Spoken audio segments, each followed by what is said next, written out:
नहमदुहु व नुसल्ली अला रसूलिहिल करीम अम्मा बाद अस्सलामु अलैकुम व रहमतुल्लाहि व बरकातुहू। मेरे काबिल एहतराम भाइयों, दोस्तों, बुज़ुर्गों, आज का हमारा जो मौजू है और जो टॉपिक है वो ये है कि जिस वक्त तो एक औरत और एक मर्द का निकाह होता है, यानी रुखसती हो जाती है, तो हर मियाँ बीवी ये चाहता है कि उसकी औलाद हो। उसके लिए इंसान मर्द औरत दुआ भी करता है और इलाज मुआलजा भी करता है। तो उसके अंदर जो है इंसान बाज़ दफ़ा हमारी औरतें और मर्द जो है वो ऐसे लोगों के पास चली जाती हैं जो अमलियात का काम करते हैं, यानी दम तवीज़ का काम करते हैं, उनसे इलाज के लिए कि ताकि हमारी औलाद हो जाए। तो वो ऐसे लोग होते हैं जो बिल्कुल गैर शरई काम करते हैं, जो बिल्कुल शरीयत के ख़िलाफ़ होते हैं और ऐसी ऐसी वो चीज़ें लिख कर देंगे जो बिल्कुल शिरकी अल्फाज होंगे, जिनका जो है बिल्कुल किसी बात यानी कुरान और सुन्नत के अंदर उसका तसव्वुर भी नहीं है, और जो है वो औरत की इज़्ज़त भी महफूज नहीं होती। फिर उसके साथ जो आमिल लोग होते हैं वो माल भी ज़्यादा लेते हैं, औरत की इज़्ज़त भी महफूज नहीं होती। तो ऐसे लोगों से बचना चाहिए। औलाद देना या न देना ये एक अल्लाह के हाथ के अंदर है। कुरान पाक के अंदर अल्लाह ताला ने 4 किस्म के यानी औलाद के मुतल्लिक़ अल्लाह ने हुक्म फरमाया है। पहला अल्लाह ताला ने हुक्म फरमाया कि मैं किसी को बेटे अता फरमाता हूँ, और दूसरे नंबर पर अल्लाह ताला ने कुरान पाक के अंदर फरमाया कि मैं बेटियां अता फरमाता हूँ। किसी को अल्लाह पाक बेटे अता फरमाते हैं और किसी को बेटियां अता फरमाते हैं। और तीसरे नंबर पर अल्लाह ताला ने फरमाया कि मैं बेटे और बेटियां दोनों यानी पैदा कर देता हूँ। ये भी अल्लाह की तरफ से होता है। फिर चौथी चीज़ अल्लाह ताला ने फरमाई कि मैं औरत को बाँझ कर देता हूँ, यानी वो औलाद से महरूम हो जाती है। ये एक अल्लाह की तरफ से है कि जब एक मियाँ बीवी शादी शुदा होते हैं तो उसकी चाहत होती है कि हमारी औलाद हो। तो ज़ाहिर है कि इंसान का फितरी तकाज़ा है कि इंसान जब वो शादी करता है तो उसका फितरी तकाज़ा यही होता है कि उसकी औलाद हो, मेरा वली वारिस बने। तो यानी औलाद का होना या ना होना ये एक अल्लाह के इख्तियार के अंदर है।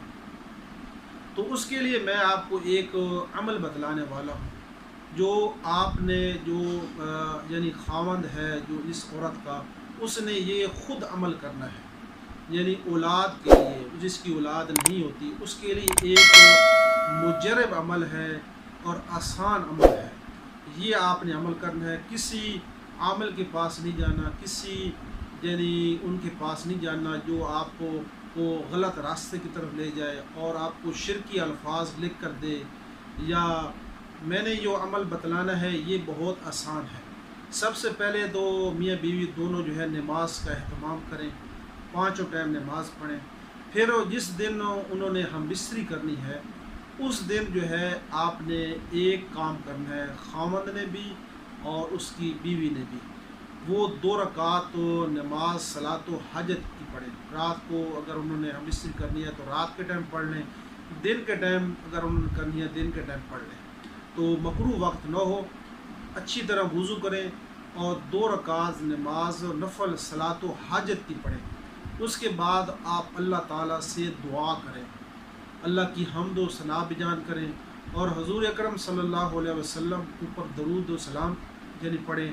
उसके बाद ये दुआ आपने करनी है कि या अल्लाह मुझे जो है नरीना औलाद अता फरमा, और ये औलाद जो है मैं यानी दीन के लिए वक़्फ़ करूँगा, और जो है मैं इनसे जो है यानी ऐसा काम करूँगा जिससे दुनिया का भी फ़ायदा हो, दीन का भी फ़ायदा हो। मैं अल्लाह की रज़ा के लिए या अल्लाह जो है औलाद अता फरमा, और इससे मैं दीन और दुनिया दोनों से यानी काम लूँगा, जायज़ काम लूँगा।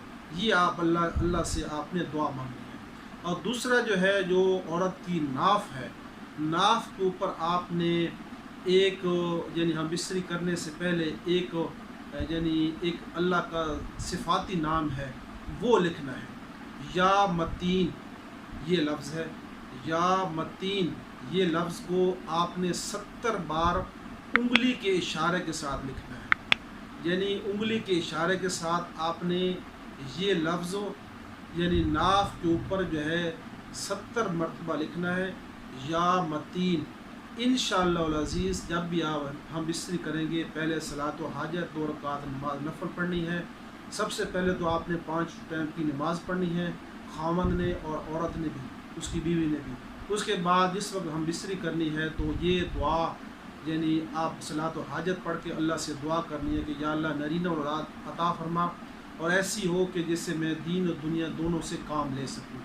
اور پھر جو ہے جس وقت ہم بستری کرنے سے پہلے یا متین 70 مرتبہ لکھنا ہے عورت کے ناف کے اوپر، خاوند خود لکھے انگلی کے اشارے کے ساتھ۔ یہ انشاءاللہ العزیز آپ عمل کریں گے، انشاءاللہ العزیز اس عمل کی برکت سے آپ کو اللہ تعالیٰ نرینہ اولاد سے نوازیں گے۔